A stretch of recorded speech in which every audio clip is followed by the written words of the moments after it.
Welcome to the midday news. Babatunde Bolatito is my name. The federal government has downplayed fear investigated by the United States' recent security alert on Nigeria, especially Abuja, saying citizens are not in any form of danger. National Security Advisor Major General Babangana Monguno, retired, disclosed this to this men at the Presidential Villa, Abuja, following an emergency National Security Council meeting at the behest of President Muhammadu Buhari. Monguno was joined by the Minister of Foreign Affairs, Geoffrey Onyama, Chief of Defense Staff, Loki Irabo, and Director General of the National Intelligence Agency, Ahmed Rufai Abubakar. The NSA said the panic which trailed the U.S. terror alert addressed to its citizens in Nigeria was needless, maintaining that the hype and the sense of insecurity that it created were unfounded and unnecessary, urging citizens and other residents to go about their businesses without entertaining any apprehension. He added that Nigerian military and other security intelligence agencies were up to the task in their duty to ensure that all Nigerians and every part of the country were safe. Nigerians have emphasized the need for Ministry of Finance and Central Bank of Nigeria to synergize in the implementation of the fiscal and monetary policies for the growth of the economy. Some financial experts who spoke for OSBC News against the backdrop of the disagreement between the Minister of Finance and National Planning, Mrs. Zainab Ahmed, and the CBN Governor, Godwin Emefiele, shows there is a disconnect between the two of them in terms of policy formulations and implementations, and the economy is feeling the pinch. Our reporter, Oluchi Amuda, now completes the story. Controversy that trailed the plan of the Central Bank of Nigeria to redesign the Naira became more heightened, following the outburst by the Minister of Finance, Budget and National Planning, Mrs. Zainab Ahmed, declaring that she knows nothing about the decision of the CBN to redesign the nation's currency, even though President Muhammadu Buhari had cleared the air on that and affirmed that the CBN has the backing of the presidency. Nigerians are not comfortable with such disposition. The CBN said it is redesigning the 100, 200, 500 and 1,000 Naira notes to have control of the currency in circulation, manage inflation as well as tackle counterfeiting. While reacting to this development, a financial expert, Dr. Yinka Andrews, noted that the Governor of the Central Bank of Nigeria, Mr. Godwin Emefiele, is statutorily empowered to carry out the policy since the agency is an autonomous body. He maintained that redesigning the currency has both its pros and cons, adding that the policy would address the worsening shortage of clean and fit banknotes in circulation. When they mob this money, it's going to increase deposit money banks. And once there's liquidity, banks will now be able to lend. So that's one serious advantage, and it's going to affect the economy like that. Those who are stashing money away as ransom money, and those who are printing money, counterfeiting money, and it's open pay to that. Speaking in the same vein, another expert, Mr. Dumoye Olumuyiwa, said the issues between the Minister of Finance and the CBN Governor is an indication that the relationship between the two personalities who are in charge of the monetary and fiscal policy of the country is unstable. He maintained that though the redesigning of the Naira is a good initiative, government should control the inflationary trend and save the nation's currency. Nigerians are eagerly awaiting the implementation of the redesigned Naira notes on the 15th of December this year. Oluchi Amuda, OSBC News. United Nations Development Program and the Independent National Electoral Commission have launched sensitization training for voter education providers in South-South and South-East geopolitical zones in Calabar and Enugu. The training aims at sensitizing VEPs ahead of 2023 general elections. They are drawn from Bayelsa, Rivers, Akwa Ibom, Delta, Edo states, and the host Cross River State from the South-Out geopolitical zone, and Abia, Anambra, Ebonyi, Imo, and host Enugu for the South-East geopolitical zones. UNDP team leader on governance, peace, and security, Mr. Matthew Walao, at the opening ceremony in Enugu, said voter education is crucial to the successful election as it will assist the electoral body in its task of delivering free, fair, effective, transparent, and credible elections.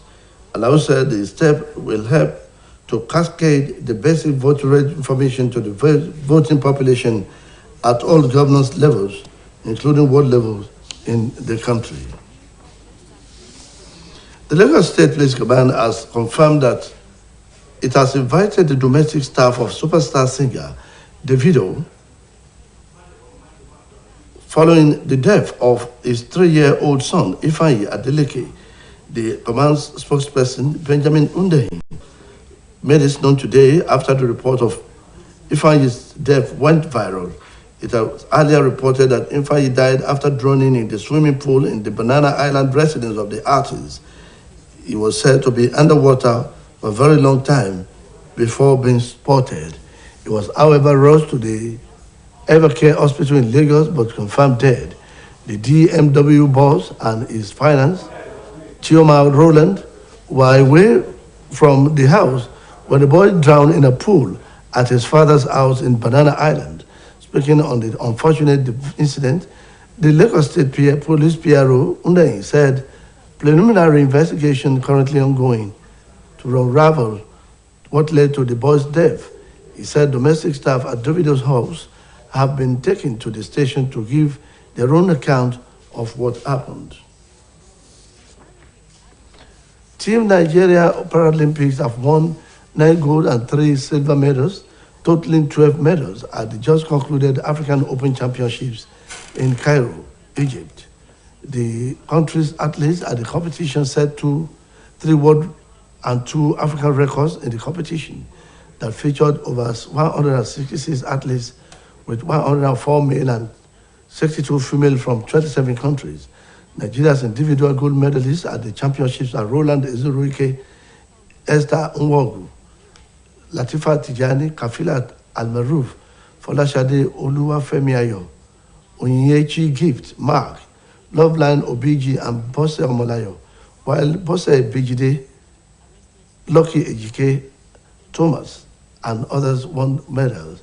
The Nigerian Paralympic, who have competed in 10 weight classes, also won a gold medal in the women's team event, but it was, however, not recorded on the medals table. Billionaire banker and entrepreneur Oleg Tinkov said he renounced Russia's citizenship because of the conflict in Ukraine, which he had previously criticized. According to him, the decision to exit Russian citizenship is associated with fascist country that started a war with their peaceful neighbor and killing innocents daily. Oleg Tinkov expressed hope that more prominent Russian businessmen will follow suit so as to weaken President Vladimir Putin's regime and his economy and put him to what he called eventual defeat.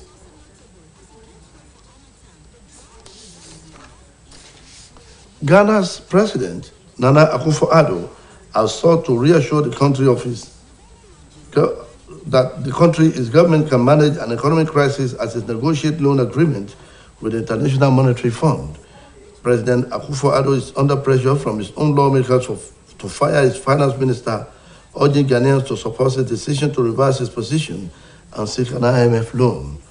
Ghana had hit by the global pandemic and fallout from Ukraine's war.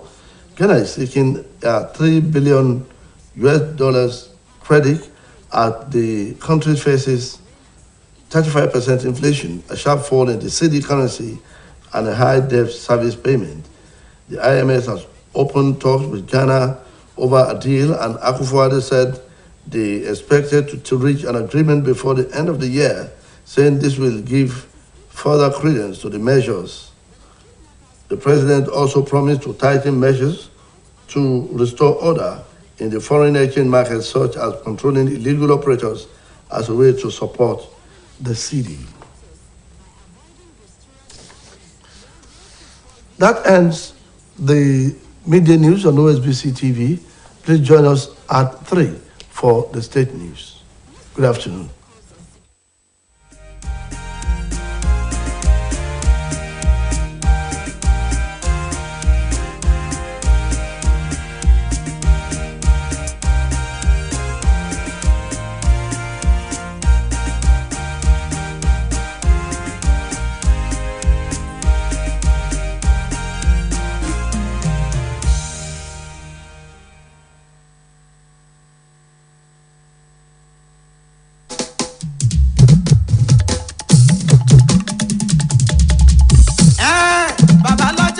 ajé oníṣòwò kéékèèké pẹ̀lú oníṣòwò ńláńlá. ẹjọ́ TV channel o lè jọjà ìtàyẹ sọ fún wọn. OSBC lókè balẹ̀ yìí channel 32 UHF náà lẹ́ sọ.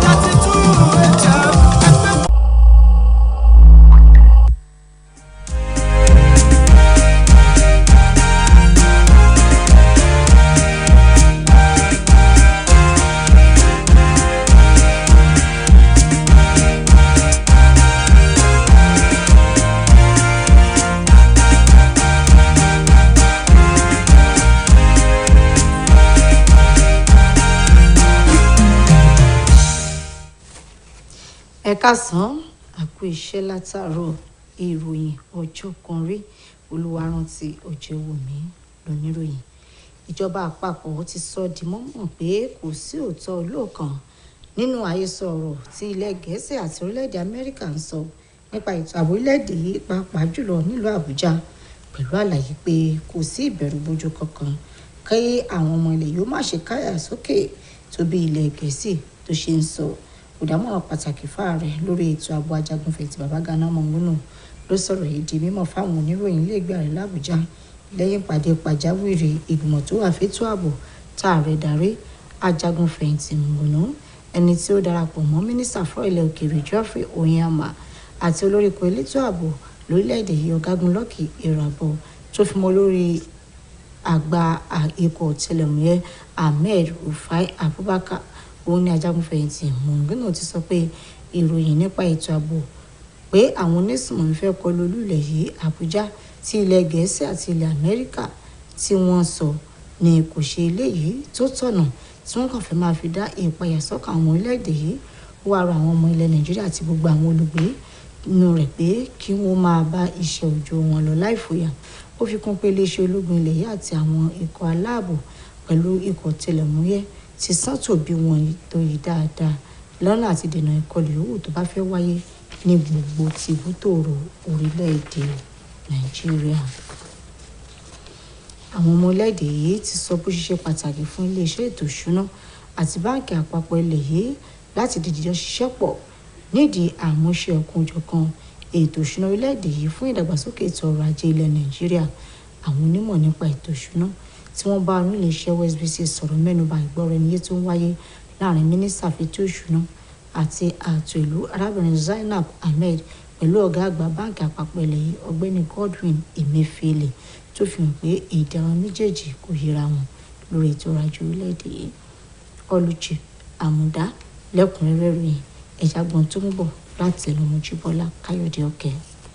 Kí àpapọ̀ ilẹ̀ yìí lórí àti pa owó náírà lójúdàmú lọ́wọ́ tún ti gbilẹ̀ sí i lẹ́yìn tí mínísítà fẹ́tò ìṣúná àti ààtò ọrọ̀ ajé arábìnrin Zainab Ahmed ní òun kò mú kó nípa ìpinnu báńkì àpapọ̀ ilẹ̀ yìí náà bí ó tilẹ̀ jẹ́ pé ààrẹ Muhammadu Buhari ti sọ àsọyán ọ̀rọ̀ pé ó ti fìdí àtìlẹ́yìn òun múlẹ̀ fún èròǹgbà náà síbẹ̀ ọ̀pọ̀ àwọn èèyàn ilẹ̀ yìí nírú ìpinnu bẹ́ẹ̀ kò dùn mọ́ nínú. Báńkì àpapọ̀ ilẹ̀ yìí ní ohun tó bí èròǹgbà òun láti pa 100 kan náírà 200 náírà 500 náírà àti 1000 kan náírà lójúdà kò sẹ́yìn àti lè mójútó owó náírà tó wà ń ta àti láti pinwọ́ bí ayédèrú owó náírà ṣe lùgbòrò pa.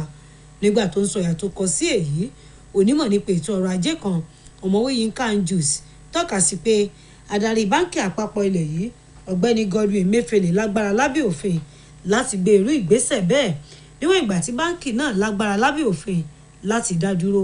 Ó mẹ́nubà pé pípa owó náírà ilẹ̀ yìí lójúdà ní àǹfààní àti kùdìẹ̀kudiẹ rẹ̀ pẹ̀lú àfikún gbé ìgbésẹ̀ náà yóò fòpin sí bí ayédèrú owó náírà ṣe pọ̀ lóde. Ó yẹ ká lè mọ pàtó iye owó tó wà ń ta so àwọn èèyàn ti ń print owó kí ni tó fi ń tẹ owó sìn wọ́n ti ṣe tó jẹ́ pé tó bá print owó tiwọn kì í ṣe ti Nàìjíríà o tá a bá gbèsè gbàrà a lè mọ̀ yàtọ̀ mọ́ ó ti dandan ká pààrọ̀ ẹ̀. Èmi rò pé gọbọi lórí nǹkan tó ṣe nǹkan tó jẹ́ pé ó pàtàkì jù ni kó change owó yìí àwọn tó ń kó wa pamọ́ náà jẹ́ kí owó wa kó níye lórí. Nínú ọ̀rọ̀ tí akọ́ṣẹ́mọṣẹ́ míì ọ̀gbẹ́ni Dùnmóyè Olúmúyìwá ló ti wòye pé ohun tó ń ṣẹlẹ̀ láàrin mínísítà fẹ́tò ìṣúná àti adarí báńkì àpapọ̀ ilẹ̀ yìí ti fi hàn pé àjọṣepọ̀ wọn kò fi bẹ́ẹ̀ dán mọ́rán.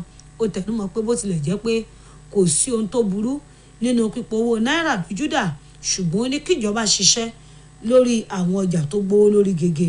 Àwọn èèyàn orílẹ̀-èdè ti ń fojú sọ́nà fún àyípadà tó fẹ́ bó owó náírà náà tí ṣíṣàmúṣẹ rẹ̀ yóò gbéra sọ lọ́jọ́ 15 oṣù kejìlá ọdún yìí.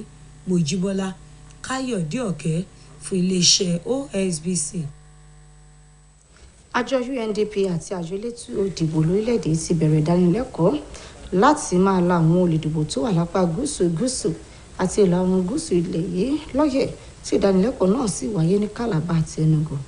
Àfojúsùn ìdánilẹ́kọ̀ọ́ ni láti jẹ́ kí àwọn olùdìbò ní òye nípa ètò ìdìbò ọdún 2023 láti ìpínlẹ̀ Bayelsa, Rivers, Akwa Ibom, Delta, Edo àti Cross River ní ìdánilẹ́kọ̀ọ́ tí ẹkùn gúúsù ilẹ̀ yìí ti wáyé.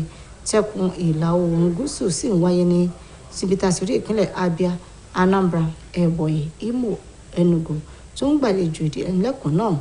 Ọ̀gbẹ́ni Matthew Alao tó jẹ́ aṣojú àjọ UNDP tó wà fún ìfẹsẹ̀rinlẹ̀ ìjọba rere àlàáfíà àti ètò ààbò nígbà tó ń ṣíde ètò náà sọ pé ìlanilọ́yẹ̀ àwọn olùdìbò ṣe pàtàkì yóò sì ran àjọ elétò ìdìbò lọ́wọ́ láti ṣàgbékalẹ̀ ìdìbò tó gbóúnjẹ fẹ́gbẹ́ gbà wò bọ̀. Bákan náà ló tún ní yóò jẹ́ kí àwọn olùdìbò ní òye tó pé lórí ètò ìṣèjọba orílẹ̀-èdè yìí. Iléeṣẹ́ ọlọ́pàá ìpínlẹ̀ Èkó ti fìdí rẹ̀ múlẹ̀ pé àwọn ti ránṣẹ́ pé gbogbo àwọn òṣìṣẹ́ tó ń bá akọrin ìgbàlódé ní Davido ṣiṣẹ́ ní ilé rẹ̀ nítorí ikú ọmọkùnrin kékeré rẹ̀ ọmọ ọdún 3 Ifeanyi Adeleke. Agbẹnusọ iléeṣẹ́ ọlọ́pàá ìpínlẹ̀ Èkó Benjamin Hundeyin ló sọ̀rọ̀ yìí di mímọ̀ lónìí lẹ́yìn tí ọ̀rọ̀ ikú Ifeanyi ti lu gbogbo ojúpọ̀ ìtàkùn ayélujára pa. Àrègbọ́ pé Ifeanyi ló gbẹ̀mí mì lẹ́yìn tó bọ́ sínú adágún omi tí wọ́n ti máa ń lúwẹ̀ẹ́ tó jẹ́ ti àdé òde òní tó wà nílé bàbá rẹ̀ tó wà ní Banana Island. Wọ́n ní ó ti wà ní abẹ́ omi tipẹ́ kó tó di pé wọ́n wá rí òkú rẹ̀, ṣùgbọ́n wọ́n sáré gbé lọ sí ilé ìwòsàn láti dóòlà ẹ̀mí rẹ̀, ṣùgbọ́n táṣọ kò bá ọmọ yẹn mọ́. Davido òun àti aya rẹ̀ Chioma kò sí nílé lákòókò tí ìṣẹ̀lẹ̀ náà ṣẹlẹ̀ tí ọmọ rẹ̀ rí sínú omi nínú ilé wọn. Alukoro iléeṣẹ́ ọlọ́pàá ìpínlẹ̀ Èkó ní ìròyìn náà bani lọ́kàn jẹ́, ṣùgbọ́n tí ìwádìí ti bẹ̀rẹ̀ lọ́gán láti mọ tó ṣokùnfà ikú ọmọdékùnrin náà. Ó ní gbogbo àwọn tó ń bá Davido ṣiṣẹ́ nílé rẹ̀ ni wọ́n ti ránṣẹ́ pè láti wá sọ tẹnu wọn. Lórí ìròyìn eré ìdárayá, àwọn ikọ̀ tó lọ ṣojú orílẹ̀-èdè yìí níbi ìdíje eré ìdárayá àti àwọn àkàndá ẹ̀dá tó wáyé ní Cairo lórílẹ̀-èdè Egypt ti gba àmì-ẹ̀yẹ góòlù 9 àti sílvà 3 fún orílẹ̀-èdè Nàìjíríà tápapọ̀ àmì-ẹ̀yẹ tí wọ́n gbà sì jẹ́ 12. Àwọn eléré ìdárayá 94 ló kópa níbi ìdíje náà, níbi tí a ti rí ọkùnrin 190 àti obìnrin 62 láti orílẹ̀-èdè 27 ní Áfíríkà. Lára àwọn tó gba àmì góòlù fún orílẹ̀-èdè yìí ni Roland Ezurike, Esther Nwogo, Latifat Tijani, Kafila Moruf, Fọláṣadé Olúwafẹ́máyọ̀, Onyechichi Gift Mark, Lovelyn Obeje àti Bọ́sẹ̀ Ọmọláyọ̀, nígbà tí Bọ́sẹ̀ Bíjídé, Lucy Ejike àti Thomas Kure gbàmí bàbá fún orílẹ̀-èdè Nàìjíríà. Nígbà tó ń sọ̀rọ̀ lórí àṣeyọrí náà, mínísítà fọ̀rọ̀ eré ìdárayá àti ìdàgbàsókè àwọn ọ̀dọ́ Ọ̀gbẹ́ni Sunday Dare sọ pé ó yẹ kó orílẹ̀-èdè yìí sì máa tẹ̀síwájú nínú mímú àgbélárugẹ bá eré ìdárayá kí wọ́n lè túbọ̀ máa rówó mú sí i. Ààrẹ orílẹ̀-èdè Ghana Nana Akufo-Addo ti fìdí rẹ̀ múlẹ̀ pé ìjọba òun yóò ra ògo orílẹ̀-èdè náà padà lẹ́ka ètò ọrọ̀ ajé ní báyìí tó ń fi kùnlùkùn láti yáwó lọ́dọ̀ àjọ alówólódù lágbàáyé.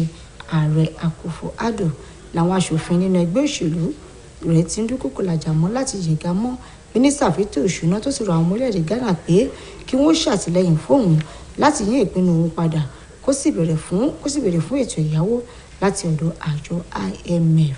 Orílẹ̀-èdè Ghana ló ń fojú winá ètò ọrọ̀ ajé nítorí ìpèníjà lórí àjàkálẹ̀ àrùn lágbàáyé àti ogun tó wáyé láàrin Ukraine àti Russia tó mú kí ilẹ̀ náà béèrè fún ẹ̀yáwó bílíọ̀nù $3 nítorí gbogbo nǹkan ṣe gbówó lórí. Àjọ alówólódù bí ìyèrè IMF ti bẹ̀rẹ̀ ìjíròrò pẹ̀lú Ghana lórí àdéhùn náà kí ọdún yìí kó tó kásẹ̀ ńlẹ̀. Ẹ̀wẹ̀, nílẹ̀ òkèèrè, Oleg Tinkov tó jẹ́ òṣìṣẹ́ ilé ìfowópamọ́ àti olókoòwò tó ní búrújì tó yapa ní sọ pé òun kì í ṣe ọmọ orílẹ̀-èdè Russia mọ́ nítorí ogun tó ń wáyé ní Ukraine, èyí tó ti kọ́kọ́ fojú láìfi wò. Gẹ́gẹ́ bó ṣe sọ, ìgbésẹ̀ bó ṣe lóun kì í ṣe ọmọ orílẹ̀-èdè Russia mọ́ kò ṣẹ̀yìn borílẹ̀-èdè náà ti ń ṣẹ́gun sí orílẹ̀-èdè alámúlégbè rẹ̀ tó sì ń dẹ́mi àwọn aláìṣẹ̀ légbodò. Oleg Tinkov lóun ní ìgbàgbọ́ pé ọ̀pọ̀ àwọn orílẹ̀-èdè Russia tí wọ́n jẹ́ olókoòwò yóò ṣe àwòkọ́ṣe ìgbésẹ̀ tó ń gbé lọ́nà àti ní agbára tí ìjọba Vladimir Putin lò kù nítorí ipò títí ọrọ̀ ajé ilẹ̀ náà wà. Ó fàwòrán kan tó ní ṣe pẹ̀lú pé òun kì í ṣe ọmọ orílẹ̀-èdè Russia mọ́ sójúpò ìtàkùn ayélujára rẹ̀. Èèkàn olókoòwò ọmọ orílẹ̀-èdè Russia náà wà lára àwọn tó dá ìgbésẹ̀ àwọn ilé ìfowópamọ́ ló wà lára àwọn tí ó ṣe ìdásílẹ̀ ìgbésẹ̀ lílo àwọn ilé ìfowópamọ́